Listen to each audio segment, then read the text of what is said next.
Netaji Subhas open university থেকে PG কোর্সের ছাত্রছাত্রীদের বা পোস্ট গ্র্যাজুয়েট থিওরি টার্ম এক্সামিনেশনের এক্সাম সেন্টার লিস্ট কিন্তু পাবলিশ করা হয়েছে বা লিখিত পরীক্ষার এক্সাম সেন্টার লিস্ট পাবলিশ করা হয়েছে। এর সঙ্গে জানিয়ে রাখি, আপনাদের কিন্তু হোম সেন্টার বা নিজের সেন্টারে কিন্তু এক্সাম হয় না, অর্থাৎ যে সেন্টারে অ্যাডমিশন নিয়েছেন সেই সেন্টারে কিন্তু এক্সাম হবে না। তার থেকে 50 থেকে 60 কিলোমিটারের মধ্যে একটি সেন্টার দেওয়া হবে, সেখানে কিন্তু থিওরি এক্সাম হবে বা লিখিত এক্সাম হবে।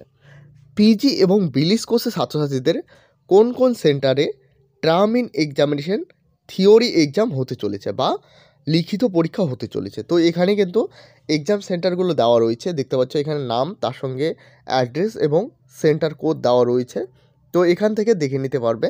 এছাড়াও আপনারা যখন অ্যাডমিট কার্ড ডাউনলোড করবে সেখানেও কিন্তু এই এক্সাম সেন্টারটি দেওয়া থাকবে, অর্থাৎ কোন এক্সাম সেন্টারে পড়েছে সেটা কিন্তু সেখানে দেওয়া থাকবে। তো এখান থেকে অবশ্যই সকলে ভালোভাবে এক্সাম সেন্টারগুলো দেখে নেবে। অবশ্যই আপনারা কিন্তু জেনে নিতে পারেন যে এর আগের বছর কোন সেন্টারে এক্সাম পড়েছে বা সেটার দূরত্ব কত হচ্ছে, সেরকমই কিন্তু একটি দূরত্ব দেওয়া হয়ে থাকে।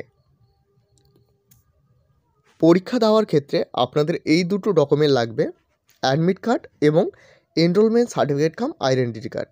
এটা কিন্তু আপনাদের স্টাডি সেন্টার থেকে সংগ্রহ করতে হবে। এটার কিন্তু স্টাডি সেন্টারে হার্ড কপি দেওয়া হবে, অর্থাৎ এনরোলমেন্ট সার্টিফিকেটটির হার্ড কপি স্টাডি সেন্টার থেকে দেওয়া হবে। অবশ্যই আপনারা সংগ্রহ না করে থাকলে অবশ্যই সকলে সংগ্রহ করে নেবে।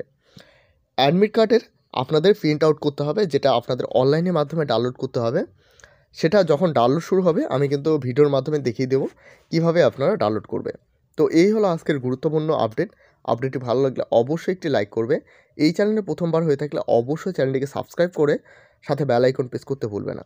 এবং এখনও পর্যন্ত আমাদের হোয়াটসঅ্যাপ গ্রুপ এবং টেলিগ্রাম চ্যানেলে জয়েন না হয়ে থাকলে অবশ্যই সকলে জয়েন হয়ে নেবেন, কারণ সেখানে সমস্ত আপডেট সর্বপ্রথমে দেওয়া হয়ে থাকে। ভিডিওটি শেষ পর্যন্ত দেখার জন্য অসংখ্য ধন্যবাদ।